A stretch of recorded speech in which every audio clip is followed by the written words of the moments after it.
everyone, welcome to another Book Review Wednesday, and today I thought it would be interesting to briefly address a work that is Native American related, and that is The Last of the Mohicans. The interesting thing about this book is that it has been, I think, fairly well recognized over the years, and it's led to various adaptations, and it really does focus in on something that sort of is significant to Native American history as well as sort of American history as well. So I think it's very interesting and is definitely a good topic to cover, because since we are in the month of November and the month of Thanksgiving, it seems to be appropriate to discuss something that relates to those who ultimately were the sort of founders of the land, which basically was the Native Americans. So without further ado, let me briefly address what this book is about. This book focuses on a lot of different characters, and sort of has a group sort of well established, and a villain well established within the beginning of the book, as you will see. But basically the main protagonist is Hawkeye, and Hawkeye is not Native American, unlike the 1992 movie version. He is a frontierman, and it doesn't really mention anything about really his race, but they don't identify him as a Native American, unlike in the 1992 film where I believe Daniel Day-Lewis's character Hawkeye in that film is identified as half, like one side is Native American, the other side is of Caucasian descent. So yeah, it has really a different approach with its main protagonist, and a sort of completely different character as a result, because a frontierman within the 1700s is not really the same kind of person as someone who is of Native American descent and sort of follows the ways of the culture, which is emphasized within the 1992 film. But I'm not here to compare the two, but I just wanted to point that out because I think that's a very significant difference, and I think some people might get confused too, because Hawkeye does sound like something that could resemble something that is related to Native American culture, but in this case, Hawkeye is just frontierman. And he ends up being technically an escort to these two sisters, one named Cora and the other named Alice, and they are daughters of a important British colonel, Monroe, and you will sort of see how ultimately these characters come together. And Hawkeye also has two other men that are really what the title of the book is, because they are the last of the Mohicans, so they are of Native American descent, and they are named Chigachuguk and Uncas, and Chugunguk is the father and Uncas is the son. So it's it's kind of interesting, the kinds of names that the author came up with.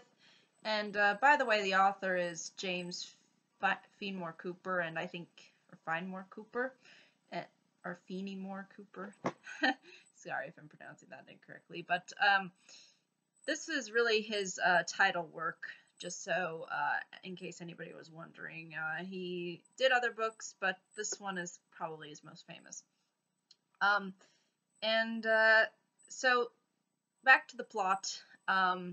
Basically, Hawkeye eventually meets up with the two daughters, and you'll see what circumstances lead to that, along with the two last of the Mohicans. And initially, Cora and Alice are accompanied by this British Army major named Duncan Hayward, and he's also a completely different character from the 1992 film, because he's not really a jerk like they make him in the 1992 version. So he's completely different, and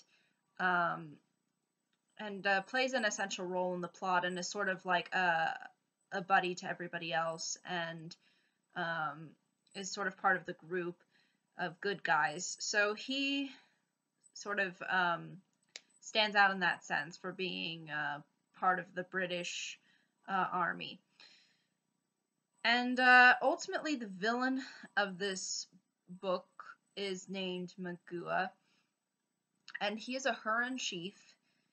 Now, to give you some context into the time period that James Cooper was writing this book in, he was writing this book and trying to place it within the time the French and Indian War was taking place. In case anybody doesn't know, the French and Indian War was a war that ended up happening in the U.S. before the U.S. became a country. There was a war between France and Britain as to who would ultimately control North America, or at least what they knew to be North America during the time, because they were basically the two main superpowers of Western Europe. So I think it only made sense that these two would go heads and head, expand their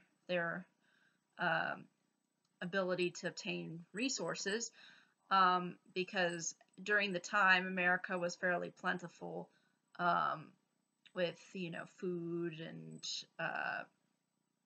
resources like timber and things like that. So there was a lot that the North America during the time had to offer. So it makes sense that a war could have happened, and did happen. So it's trying to set the story within this time period, when the war is going on. And you'll sort of see this too within the book, how Colonel Monroe becomes sort of a part of the group when they ultimately meet up with him, and he is for the British. So even though this book largely has British protagonists, it kind of does display a little bit of the French as being a little bit cruel, and taking advantage of those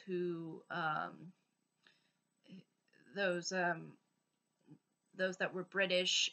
It doesn't ultimately create this kind of battle between the two, because really Magoo's motivation is not necessarily for siding with the French, because that's not really part of his plan. So his plan, and this is really where the conflict of the entire book is that he wants to take revenge on the Colonel Monroe, because he did something to him, and you will see what he did if you choose to read the book. But he did something that sort of humiliated Magoo, and so ultimately he thinks the ultimate revenge is to take his daughters and basically capture them and use them for his own ends. I think at one point it does mention in sort of the beginning of the book that he wants a Cora to marry him, one of the daughters. So yeah, he just kind of wants to take them as his prize, as sort of a way to get the Colonel really mad and angry because he made him really mad and angry. So he's like, okay, you take away something from me, I'm gonna take away something from you. That's sort of kind of Magoo's mentality, I guess you could say. So it's not really motivated by siding with the French. But again, I should emphasize that there were Indian tribes, at least from what I could tell, that did participate in the war on and took sides. But in this story, it doesn't really focus on that, because the main villain isn't really working for the French in this book. And another thing that I think is important to note about this book is its themes. Mostly focused in within race. You'll see how Cora is actually half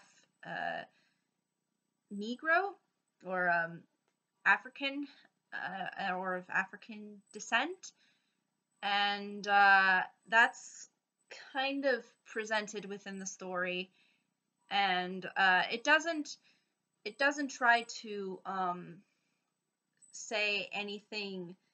The story doesn't try to push anything negative onto it, but it does sort of display kind of these sort of, I guess, racial politics, you could say, that were sort of present within the time. So it does focus on that aspect. So that's really the primary focus of the of this aspect of race. Also with the two Mohican people, or dudes, I guess you could say, the father and the son.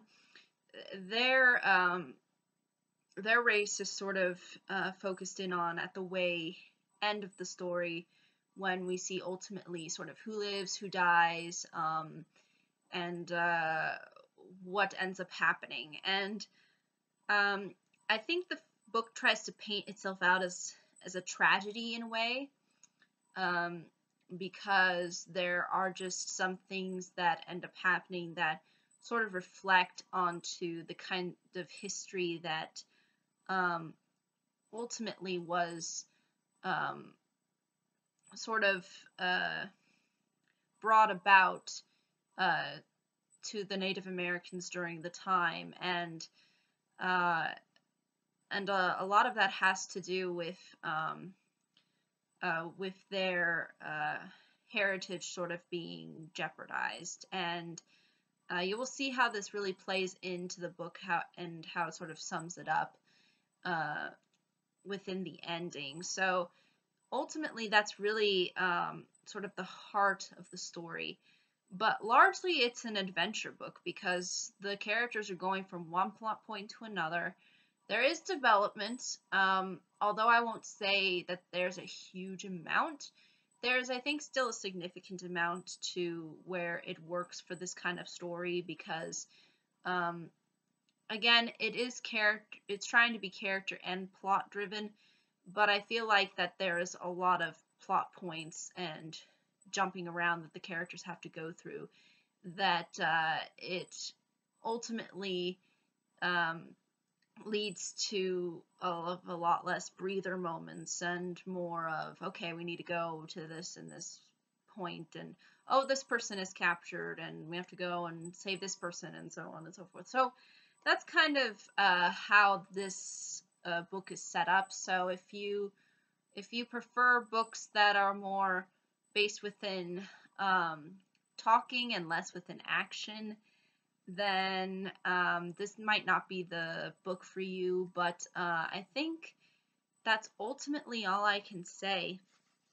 about this book in general, because I think revealing anything else would be giving a lot of what ends up happening away. But ultimately, I think that's really all I can say. But if you're interested in sort of a more traditional or classic uh, American work, I think this is one that's worthy of a look. Um, I personally liked the movie as well, even though there was a lot of changes from the book. The 1992 version, I haven't seen the. I think there was another black and white version.